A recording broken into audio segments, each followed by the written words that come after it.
স্ক্রিনে আপনি যেটা দেখতেছেন সেটা হচ্ছে শেয়ার অপশন। অনেক সময় আমরা ড্যাশবোর্ডে ক্লিক করলে ফেসবুক আমাদেরকে আমাদের রিলটা স্টোরিতে আপলোড করার জন্য বলে। আমরা অনেকেই আপলোড করি না আমাদের রিচ এঙ্গেজমেন্ট কমে যাওয়ার ভয়ে। আসলে তা না, প্রকৃতপক্ষে আপনার যখন স্টোরিতে আপলোড করবেন আপনার রিলটার ভিউ বাড়বে এবং কি আপনার রিচ এঙ্গেজমেন্ট আগের চেয়ে অনেক গুণ বাড়বে। সেই ক্ষেত্রে আপনি অবশ্যই এরকম নোটিফিকেশন পেলে স্টোরিতে আপনার রিলটা আপলোড করবেন।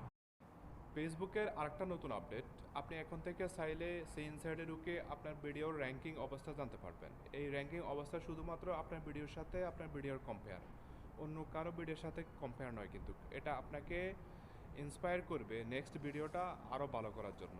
র্যাঙ্কিং নাম্বার 1 থেকে 10 পর্যন্ত হয়ে থাকে এই ভিডিওর র্যাঙ্কিংটা।